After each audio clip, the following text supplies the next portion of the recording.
My mother and father used to always tell me to dream big and make goals for the future. They knew that with the environment and the school district that I was in, I would have many opportunities to be successful. I'm sure many of your parents said the same thing to you as well, or maybe not. Think about the parents who know their kids might not have the chance to be successful or don't have the chance to meet their goals because they can't afford to move out of the school district they live in. This is a very sad reality that many kids and parents both experience. The lack of funding in inner city school districts can truly take a toll on the children's education. Lack of funding in a school district can cause a lack of resources, lack of staff, and can be detrimental to a child's success. A lack of funding in a school district can cause a lack of resources. Think about your school district, all the supplies that you had: books, computers, iPads. A child in an inner city school district would love to have all these things. The lack of resources in a school district hinders the child's learning. Nicole Amato, a teacher in South Carolina, states that she had to read everything in class. The only way they could learn things was in class, so this took away a lot of opportunities to learn at home. Lack of resources also takes away the responsibility and discipline. Although we don't like to admit it, many of us learned a lot through homework and repetition. Without resources, it makes it hard for teachers to give students homework, which takes away a lot of learned responsibility. If a child doesn't learn anything from their homework, it at least gives them a sense of hard work. A lack of resources also makes the teachers pay out of pocket for necessities.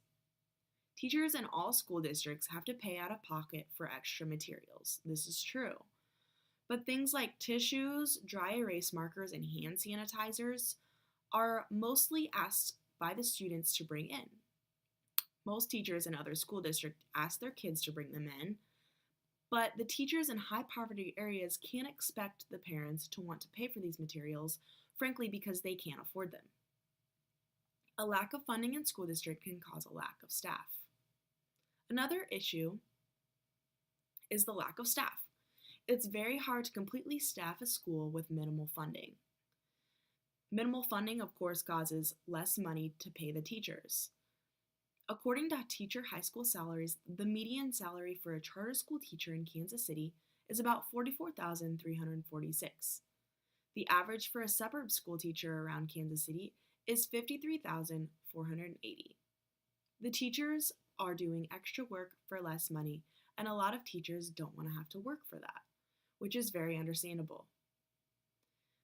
A lack of staff also causes bigger classrooms. It's much harder to teach a room of 30 fourth graders than it is to teach a room of 20 fourth graders. It's very hard to keep control of a classroom when there's more kids, and it's very hard to educationally reach the children when there's more kids in the classroom. According to grade school staff, studies have shown that a smaller student-teacher ratio, preferably under 20 students, has increased the gain of knowledge in the earlier grades. Studies have also shown that a smaller classroom size at a younger age continues in the upper grade.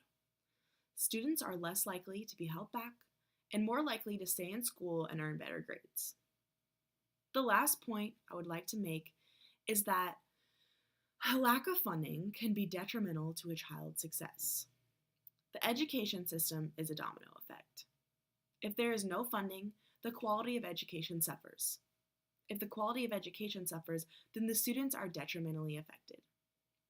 Having a good education can send a kid to a college and get them out of the area that they're in. Staying in the same area will then lead to their kids living in that area and their kids' kids living in that area, and the domino effect continues. Curtis Grand stated, "For most kids, a solid education is perhaps their only chance to get off the streets, out of the city, so that they can create a better life situation for their own." It's hard for them to realize at a young age, and that's why good education at a young age is very important, because by the time they get to high school, it might be too late. In high poverty areas, education is what saves kids from living on the streets, partaking in illegal activities, and ending up in jail. We've all heard about it and seen it. The kid that lives in the ghetto ends up in jail. What a lot of people don't realize is it's not always their fault. Most of them never had a chance in the first place. So, how do kids in jail and education connect? Education engages the kids and makes them want to succeed because they have something to look forward to and strive for. They can make goals and push themselves to be successful because they know that those goals can be met. Many kids have an inner drive to be better people, but if no one is pushing them academically or at all, they don't have a chance to make something of themselves. So, what can be done? What can be done are extra programs like Summer Bridge. According to Curtis Graham, Summer Bridge is a program out of California and now in many parts of the nation that is for middle school students and is geared towards self motivated students who are looking to get academic assistance in the hope that they can get a strong high school and can get into a strong high school and ultimately college. The teachers for the program are high school and college students that want kids to succeed. Having high school and college students be the teachers is a fun twist that the students really enjoy. This program allows students with the drive to succeed to have an opportunity to get the education that they aren't getting in their school.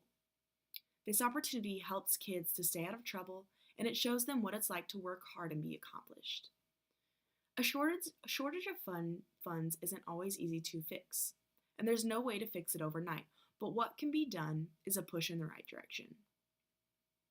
Kids are given the short end of the stick every day because of reasons they don't have control over. It's our job to help them and be successful and to grow into their full potential.